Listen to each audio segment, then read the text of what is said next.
My last name, right? Oh, my first name, last name. Okay. If over to speech, Brian Vetta. Okay. Has anyone ever figured out what was the disease called in Africa to today? You know, most common one, the one that we hear from every day. Great, Ebola, right? So Ebola, in Africa, Ebola is a disease where you actually get actually black rashes, and it hurts like a lot. It hurts a lot when you actually get contact with the disease. Now, with that being said, there's other diseases that actually happen as well, like the Black Plague that happened in like the 1950s, and also the Spanish flu, which also causes tremendous amount of pain, which almost killed at least 1/4 of the population back then. Just those two diseases. And so, how does this compare to multimedia?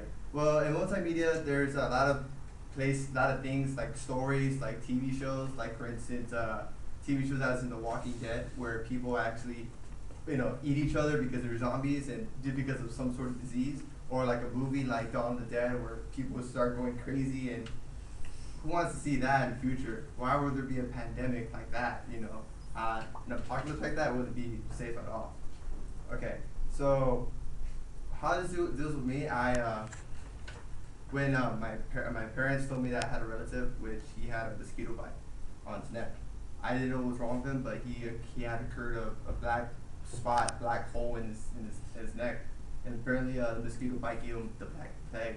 I didn't know what it was when I was a kid, and they took him away from me, and I didn't know what happened to him. So, and this is a great discussion which I had, and this is what came up with the speech, and how now what I'm going to talk about is what happens if there's a disease or a pandemic here in the United States. What I'm going to talk about is what to expect when someone contacts a disease in the United States, and how it affects everyone else, and what would the government do and what would the president do. Okay? Now, what I got is that once you get sick, you don't know if you're sick or not from a disease or a common flu, the common cold, I mean. When you get sick, you don't know if the person next to you is sick, or your friends are sick, or whatever. The thing is that once you get sick, you don't know what's gonna happen. You don't know what is what. So what I got from my research that there is from flu.gov 2004 when it was made. What I got was that that the aviation flu that transmitted to birds and disease called the H5N1. It was transmitted to birds from across Asia, Africa, and some part of West Africa. So what it is that once you get this in your system, it's like if you get sick, automatically you'll get a common cold, and you will feel down, you feel like you're coughing, you get a runny nose, exactly like the common cold. Now, why am I talking about this? Well, once you get a disease, you don't know what it is. You don't know if you're sick. You're just like, is this a cold or it's something else? Okay. Now, the next thing I'm probably going to talk about, and now that I just told you how you get the disease, what would the president do? What would anyone do? Now, okay, what would happen is that because from flu.gov in 2007, November 6th, what I got is that George W. Bush created a pandemic influenza by Homeland Security, which is a procedure where people actually get ideas and how we are related to this situation. What would happen when it comes to the United States? Well, the first thing what the president does when the government tells them, hey, everyone's getting sick, they tell them, the president tells everyone, they interrupts every signal in the United States. According to such and such, you are sick.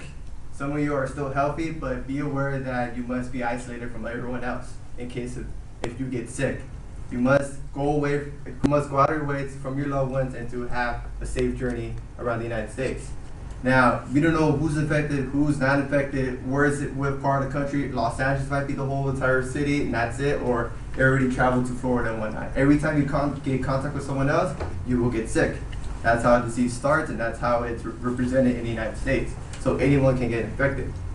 Now, the next thing I'm going to talk about is, now that I just talked about how the president knows and tells you when you're sick, now the government steps in. They finally step in, they tell everyone, okay, Now, what's going to happen is that you're going to be quarantined. The people that are sick, the people who are already dead, and the people that are healthy must go out of their way to go to a different part of, probably a hospital, probably a military base, so they won't come in contact with the infected, the disease. So that's a major issue, because if none of them were to be separated, the thing would be is that people will go crazy for a vaccine. When they develop a vaccine, they're not just gonna wait there like, oh, I'm sick. No, they're just gonna go running toward the guy and then getting the disease if they wanted to. They're getting the vaccine if they wanted to. It's a very big deal to actually keep them separated and keep them without any contact with each other. And that's how the government steps in. Now, in conclusion, what I talked about is that when people get sick, we don't know if we're sick or not. It takes probably about a month or two just to finally realize that someone has a disease and no one knows about it and it's already spread out. The second thing I already talked about is that the president will declare if you guys are sick or not. They will interrupt broadcasts just to inform you that you are sick.